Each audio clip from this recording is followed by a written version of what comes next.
মা, এই দুজনকে আমি পছন্দ করেছি বিয়ে করার জন্য, কিন্তু কনফিউজড কাকে বিয়ে করব। নাম শর্মিষ্ঠা, শ্রুতি। নমস্কার।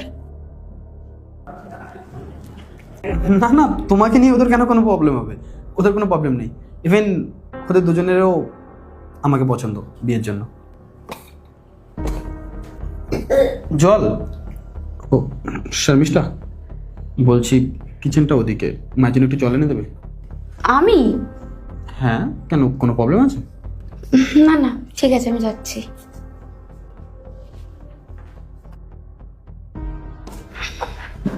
এই নিন। শর্মিষ্ঠা, মা নিজে হাতে কিছুই খেতে পারে না, তুমি একটু খাইয়ে দাও। ঠিক আছে।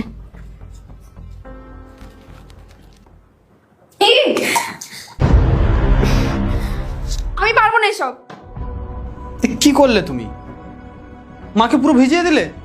তোমার মাকে দেখে না আমার ঘেন্না লাগছে। ওনাকে জল খাওয়ানো তো অনেক দূরের কথা, আমি ওনার পাশে দাঁড়াতেও পারবো না। শর্মিষ্ঠা, একটু বেশি বলছো না?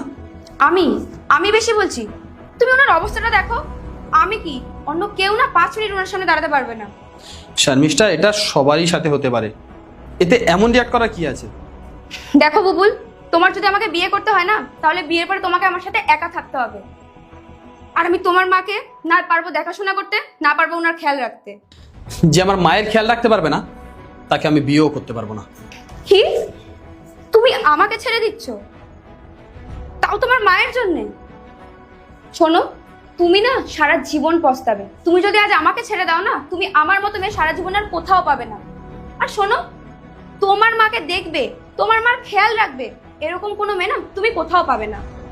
না পেলে কোনো অসুবিধা নেই, দরকার হলে বিয়েই করবো না। আমি যখন এতদিন মায়ের খেয়াল রাখতে পেরেছি, তাহলে আগেও রাখতে পারবো। হ্যাঁ মা, বলো কি হয়েছে? ওনার বোধহয় জল তেষ্টা পেয়ে গেছে। আচ্ছা 1 মিনিট দাঁড়াও, আমি জলটা নিয়ে আসছি।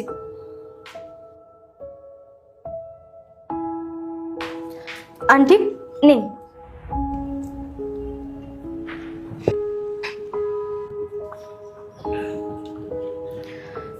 মা, আপনার শাড়িটা তো পুরো ভিজে গেছে, আমি পরিষ্কার করে দিচ্ছি।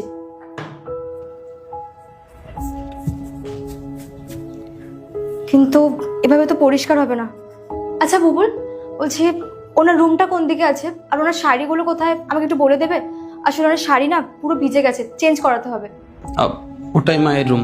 আর ওখানে পার্ট 2 দেখতে সাবস্ক্রাইব করুন SJ সোনি ব্লগ 2M।